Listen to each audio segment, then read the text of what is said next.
Hey guys, Kayla here.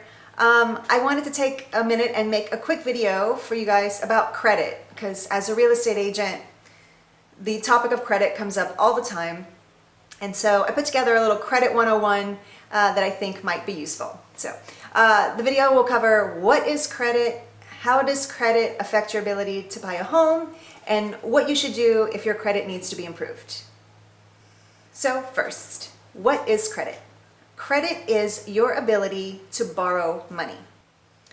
The health of your credit is based on how well you have handled your debt in the past. So if you've never had any debts, you've never borrowed money, never had credit cards, then you basically have little to no credit, and when applying for a loan, that might affect how much money a lender is willing to loan you because you have no credit history and you're basically an unknown quantity. That doesn't mean you can't get a loan. It just might affect your interest rate or how much of a loan someone is willing to lend you. Your credit is measured by your credit history, and that history is given a score. So we've all heard of the credit report, very well known to most of us. And a credit report is the history of your credit through time. So every account you have ever owned, as far as credit cards, any loans, student loans, car loans, house loans, all of those things show up on your credit report. Anytime you're late on paying those loans back, if you're 30 days late, if you're 60 days late, if you're 90 days late, all of those things show up on your credit report. And of course, if you have ever had any foreclosures, any repossessions, if you are currently disputing anything on your credit report, all of those things are visible to lenders when they review them as well. So all of these things come together and you are given a credit score. And your credit score is exactly how it sounds. It's basically a grade for how well you have handled your debt in the past. So one good thing to know is consumer-generated credit reports tend to give a score that is 15 to 20 points higher than, say, Equifax. So if you get your credit run through like Credit Karma or CreditWise, and it says your credit score's over 700, and then you go and talk to a lender and they pull your credit and they say your credit is below 700, just don't be surprised.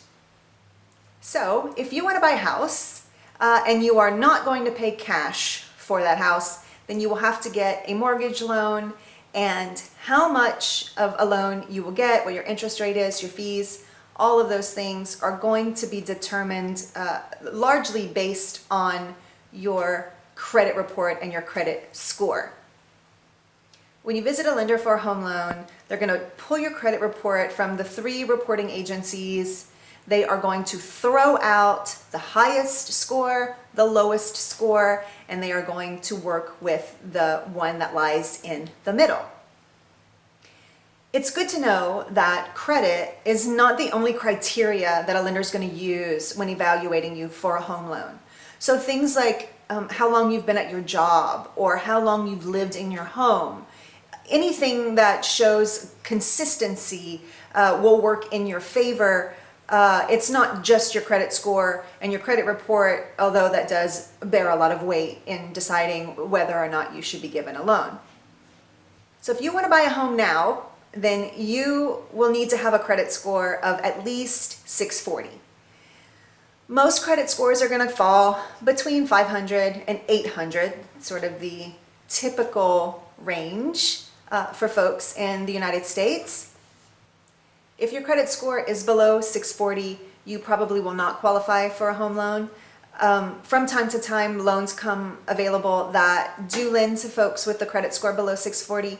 Those usually require higher down payments, higher interest rates. And so if you're in that situation and a loan is available to you, I think it's still worth it if you have a choice to kind of sit back and consider whether or not acting now or waiting a few months, 6 months, a year, however long it takes to get your credit score up a little bit so you can get a lower interest rate and you won't pay as much over the term of the loan might be more suitable for your circumstance. That's something for you to decide.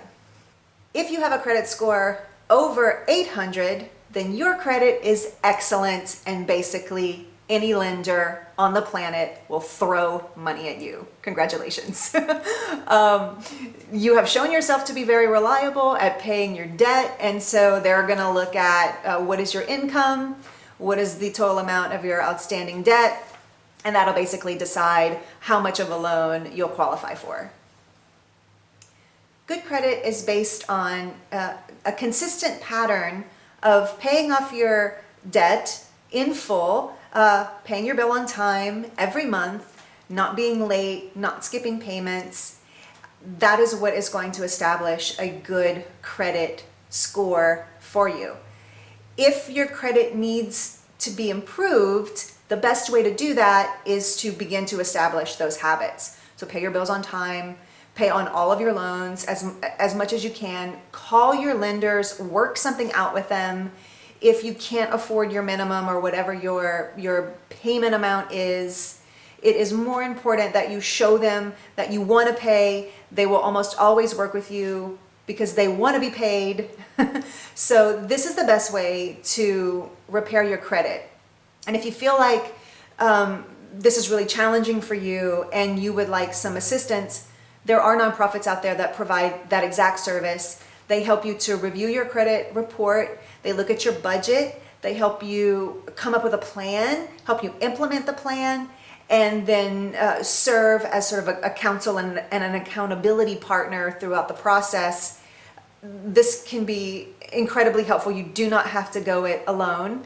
So if you find yourself in a position where you want to improve your credit score and you don't know where to look for that, then email me or direct message me, and I am more than happy to give you a referral for that type of a service.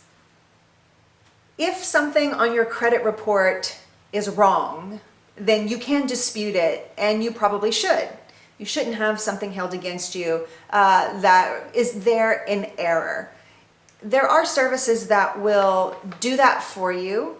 They cost money, usually $100 to $300 a month. You know, the longer it takes them, the more it costs you. This is something that you can do on your own. If you work with a nonprofit credit repair service, then they're going to talk you through how to do that. And in the long run, it's going to save you money, probably save you time, and you can put that, whatever that money is that you would have paid somebody to repair your credit, you can just put that to your bills, and you can pay your creditors and then manage both things at the same time. So if your credit needs to be improved, it is totally possible. You know, sometimes in life things happen, we get into circumstances, they're sort of beyond our control.